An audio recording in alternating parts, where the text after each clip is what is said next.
Doug Sandfield. Is Doug here? Doug, care to come forward? And you are with EV Energy Stations, LLC. My name is Doug Stansfield. I'm president of EV Energy Stations, and we provide electric vehicle supply equipment, and I'm here to support this bill. I want to thank this body for allowing me to testify of the many benefits of Assembly Bill A566. As most of you know, oil prices have been steadily going back up. This hurts the 8.8 million residents of the state of New Jersey economically. Right now, where we are discussing the opportunity to incentivize the business community with tax incentives to start the deployment of electric vehicle supply equipment, because most of you know if you go into a parking lot, you never see any. So this will help increase the number of plug-in electric hybrid vehicles that are available for people to buy, because they'll see that they can charge them, and it'll support EVs within the state of New Jersey. And why I think this is a good idea is because I think it's a revenue-neutral bill, because it helps protect New Jersey's economy. Nationally, we consume about 18.8 million barrels of oil a day in the United States. Each barrel of oil contains about 18.5 gallons of gasoline on average, and the U.S. burns approximately 347 million gallons of gasoline a day. Since there are over 311 million people in the USA now, a $1 rise in the gasoline price costs the American people over $126 billion a year that they can't spend on anything else.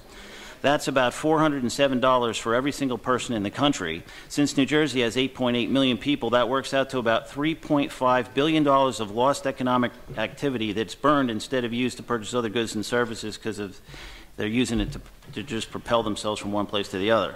So that's $3.5 billion that's literally burned away. So what's the cost to the state bill? According to a policy statement I read, it said the incentive would cost taxpayers approximately $1.2 million. Based on the incentive amount of $1,000, this means that the state feels that the private sector will install 1,200 of these units in 2013. Based on my estimates from my company's business model, we're looking at about, our purchase price is $5,000 per unit, times the 1,200 means that if my company was lucky enough to get the entire business, we would get $6 million in gross sales. At this level of unit sales, we'll need to hire approximately 24 new workers. We'll also hire about 20 to 40 electrical contractors and subcontractors to install the units, which are outside the company's jurisdiction. Additionally, each unit installed generates a positive cash flow from operations of about $10,400 a year, so that's about $12.5 million in revenue cash flow. So altogether, that's $18.4 million in gross revenue that the company will make, and I estimate approximately with that kind of revenue stream, I'll pay about approximately $800,000 in taxes.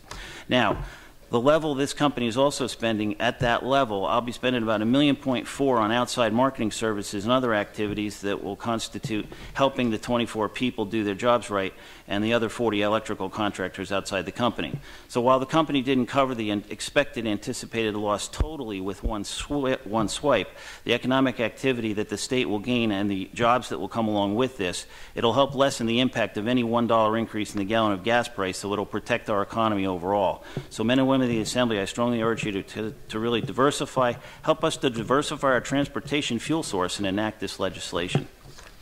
So if somebody buys an electric car and they charge it for a full year, what is the anticipated cost to a homeowner or a business to charge an electric car for a year? I think it depends on how many miles they travel. So, for example, if you estimate how many miles you travel, it costs about 2 to 3 cents a mile to charge an electric car. So multiply that by the number of miles you drive. It's cheaper per mile than a gas car, almost all gas cars. And so how does a business that now installs these units to allow their employee to do their charging while they're at work, how does a business recoup their cost? The business would end up, if it was the way I want to market this company is really towards parking lots in grocery store, shopping centers, or retailers, not necessarily going after the office market, but the office market's a good market too. They would have to eat the cost of the electricity, but the electricity cost is relatively inexpensive, like I just said.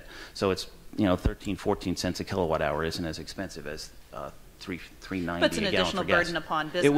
It would be a burden on that business, but for what I'm doing for the public charging stations at grocery stores, I'm selling advertising on the sides of the unit. It generates $10,400 worth of advertising revenue that we revenue share with the retailer. They actually make money on it. And is there a requirement as to where the electricity source comes from? Does it come from sustainable green sources? If the building has solar already on the roof, then it would be green, but if it's not, it wouldn't be. But there's no requirement by a business to actually denote where their source of electrical energy should be coming from.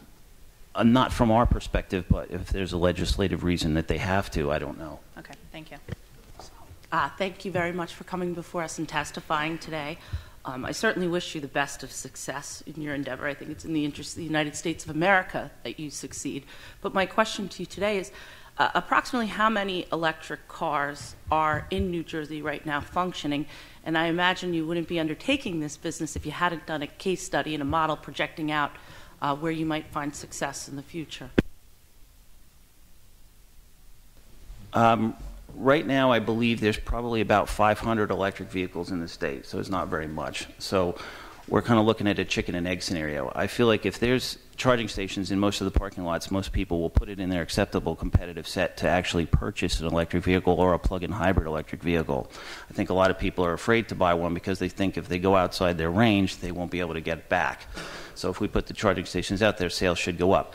The current list of manufacturers making electric cars are BMW's making the Active E. You've got the Chevy Volt, which they've halted production at the moment because of slower sales. There's been a lot of negative press on it, which I think is unfortunate because the car is actually technologically very advanced. The plug-in Prius is coming out, which is 15-mile electric range, and then it goes back to plug-in hybrid status. The Ford Focus Electric is also coming out, so there's a large amount of cars that are coming to the market. So the sooner we get the infrastructure out there, the more likelihood these cars will sell. Thank you. Jeff Tittle, Sierra Club. 2 quick points. One is that in the next year or two, there are going to be 21 plug-in or full electric models coming out, everything from Tesla making kind of a plug-in electric SUV to Prius. You already have the Nissan Leaf, so we need to develop this network. And the second piece is that New Jersey is sort of behind the curve on this. Our energy master plan only mentions where we have current plug-in stations, not where we need them, and we need to develop that network because once we get the network in place, it will help increase sales, lower pollution levels. NRG, which is a New Jersey-based company, is doing such a network at 7-Elevens down in Houston. They should be doing it here, and I think the lack of our leadership on it, hopefully today will start changing. Thank you. One comment, and that is that while I support looking at alternative forms of energy to use for our vehicles, I don't think it's something that we should do. We should fund at the state level. It's being funded at the federal level. Venture capitalists, if the demand is there, entrepreneurs will fund it. Just personally don't think, and the first testifier, I know him very well, Doug Stansfield. I mean, I've driven in his cars. Known him for many years. We go to church together. We studied in the same Bible study group, but we just disagree on this issue, sir. Not that there's not a need for it. I just don't think the need is for the state of New Jersey and the taxpayers to pay for this. On the roll call on Assembly Bill 566 with committee amendments, Ms. Casagrande? Yes. Mr. Chisano? No. Ms. McCose? No. Mr. Conaway? Has left the vote in the affirmative. Ms. Lampett? Yes. Mr. Prieto? Yes. Ms. Spencer? Yes. Mr. Barnes? Yes. Left the vote in the affirmative. Mr. Bersacelli? Yes. And the bill's released. Thank you, everyone, for participating.